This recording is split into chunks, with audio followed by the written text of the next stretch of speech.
안녕 얘들아.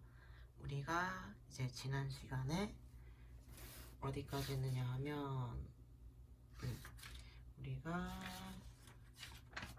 세포 손상에 대한 반응에 있어서 이제 위축 그리고 비대, 증식, 화생 여기까지 했는데 그 다음 파트가 이제 가역적이랑 비가역적 세포 손상인데 이 부분을 하기 앞서서 이제 앞에 했던 것들을 다시 한 번 더 복습을 하고 뒤에 부분을 이어서 가도록 할게. 자, 얘들아, 세포 손상이 무엇이라고 생각하니? 이제 세포에 대한 자극이 안정 상태를 벗어날 정도로 강한 자극이 있으면 그 세포가 더 이상 정상적인 반응을 할 수 없게 된 상태를 이제 세포 손상이라고 하면 돼. 그러니까 한마디로 이제 세포가 안정 상태에 있는데 어느 정도까지의 강도는 견딜 수가 있어. 하지만 그 견딜 수 있는 강도를 벗어나게 돼서 이 세포가 더 이상 안정적인 상태에 있을 수 없게 됐을 때를 이제 세포 손상이라고 하는 거지. 그래서 이제 세포 손상에는 가역성 세포랑 비가역성 세포가 있어. 이 두 개가 뭐냐고 하면 가역성 세포는 손상을 일으키는 자극이 없어진 후에는 이제 손상받은 세포가 다시 원상으로 회복이 되는 거지. 그래서 이거를 가역성 세포라고 하고 같은 말로는 변성이라고 해. 하지만 비가역성 세포는 이제 자극이 없어진 후에도 이 세포가 원상으로 회복하지 못하는 거지. 그래서 이거는 같은 말로 괴사라고 할 수가 있어. 그래서 우리가 88페이지 이어서 할 건데 나오지. 가역적 세포 손상 가로로 해서 변성. 그리고 89페이지에는 비가역성 세포 손상은 가로로 괴사가 나와 있어. 한마디로 다시 말하면 가역성은 그 손상을 일으킨 자극이 없어지면은 이 세포는 다시 원래대로 돌아오는 거고, 비가역성은 이 손상을 일으킨 자극이 없어지더라도 이 세포는 원상태로 돌아오지 못하는 거지. 그래서 가역성 세포랑 비가역성 세포에 대해서 간단히 비교를 해보면 가역성 세포는 이제 자극이 약하고 지속 시간이 짧은 경우에 나타나게 돼. 그래서 이제 그 세포의 구조상 핵의 변화보다는 세포질의 변화가 일어나는 게 특징이고, 비가역성 세포는 자극이 매우 강하거나 지속 시간이 긴 경우에 나타나게 되지. 그래서 얘는 주로 핵의 변화가 나타나는 것이 특징이야. 그래서 가역성 세포랑 비가역성 세포랑 이렇게 비교해서 너네가 알아두면 좋을 것 같아. 자, 그렇다면 우리가 이것도 지난 시간에 했었지. 세포 손상 및 질병의 원인에 대해서. 그 중에서도 세포 손상을 유발하는 가장 흔하고 중요한 원인은 뭐라고 했니, 얘들아? 저산소증이라고 했지. 그치? 왜냐면 세포의 산소 공급을 중단하거나 이제 저하시키게 되면 이제 산화적 인산화가 억제가 되고 세포 손상이 일어나게 되겠지.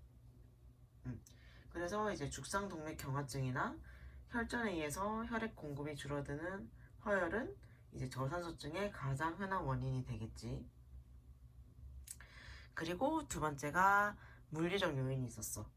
여기에는 이제 뭐 기계적 외상이라든지 극한 온도의 변화, 그리고 급격한 기압의 변동, 또는 방사선에 노출이 됐다든지, 또는 전기 쇼트가 있다든지, 이러한 경우에도 세포 손상이 발생할 수가 있고, 그 다음이 이제 화학물질과 약물이었는데, 자, 여기에 해당되는 게 이제 뭐 독극물이라든지 살충제, 그리고 제초제, 그리고 술, 그리고 담배, 그리고 각종 치료약제에서 발생할 수가 있고, 아주 간단하게 생각해 보면 이제 포도당이나 소금물과 같은 단순한 이제 화합물이라 할지언정 이게 만약에 정상 농도가 아니라 고농도로 존재하게 되면 이제 수분과 전해질의 불균형을 초래해서 세포에 손상을 줄 수가 있겠지.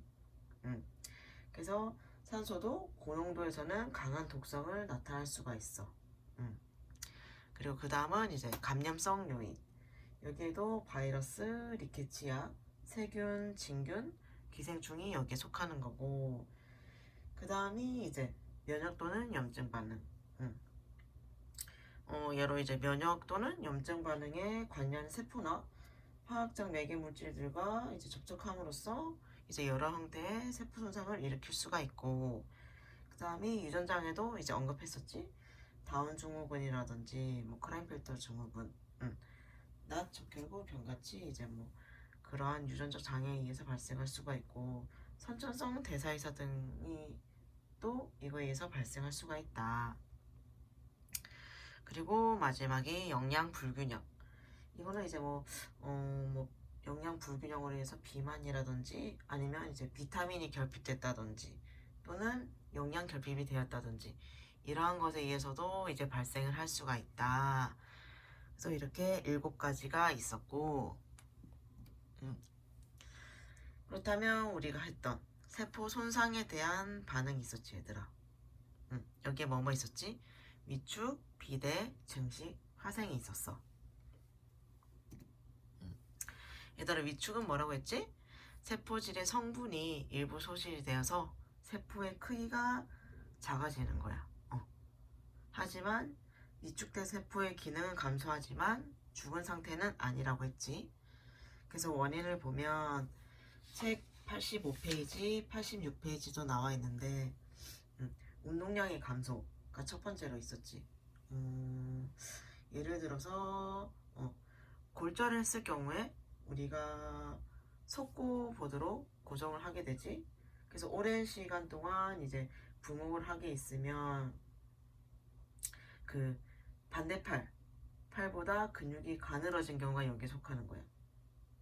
아무래도 안 쓰다 보니까 근육이 줄어들게 되겠지.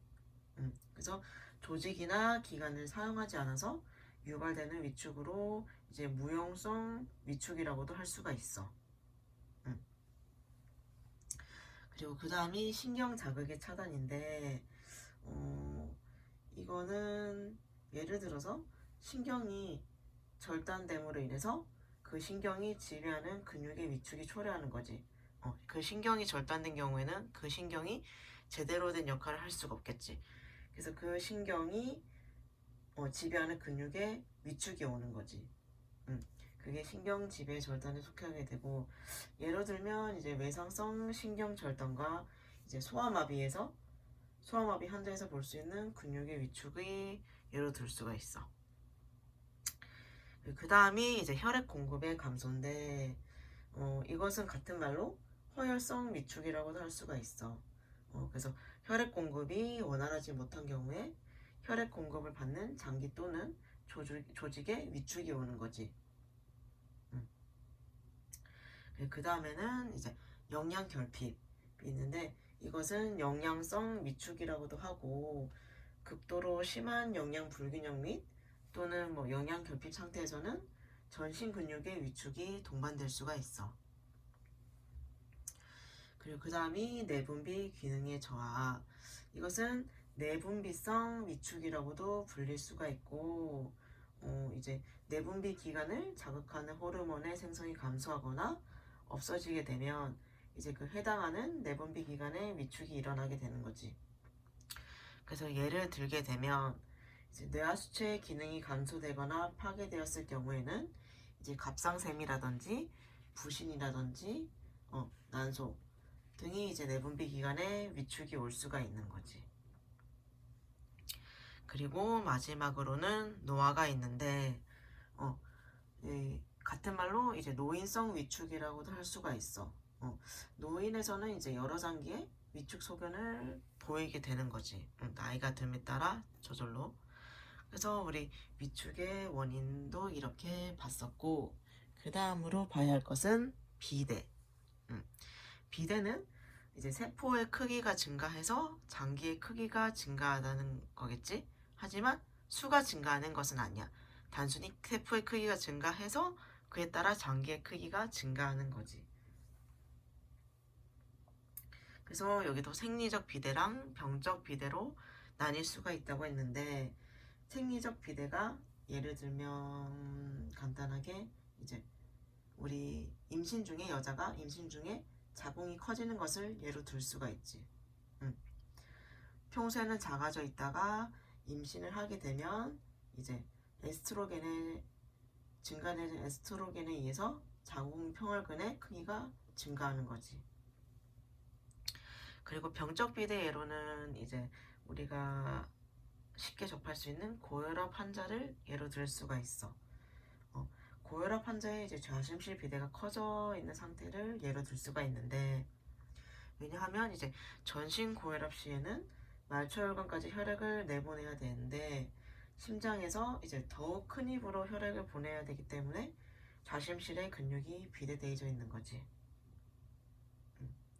그래서 이때 정상 성인의 심장 무게는 약 한 350 정도 되는데 그에 비해 이제 2배 정도까지 증가할 수가 있는 거지.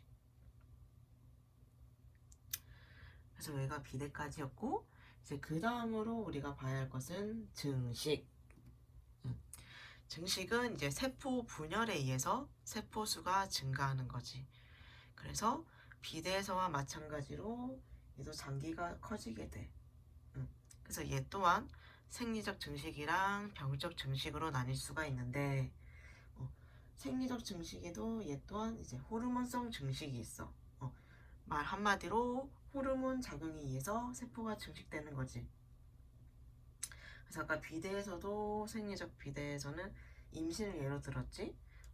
증식에서도 생리적 증식에서 임신을 예로 들면 임신 중에 이제 유방의 관상피 세포랑 자궁평혈관 세포의 증식이 여기에 속하게 되는 거지.